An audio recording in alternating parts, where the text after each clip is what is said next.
Hey guys, and welcome back to this channel. In this video I'll be showing you guys how you can create this fisheye effect on CapCut PC. So either add the 4 or the 9 screens to your videos. I'm just going to add mine on top. Then you're just going to type in fisheye. And you can use whichever one you want.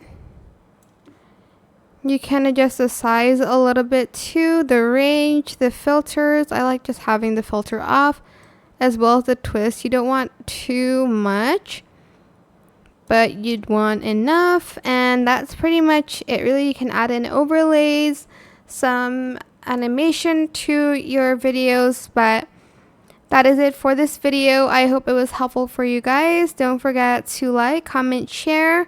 Also subscribe to this channel if you haven't done that already.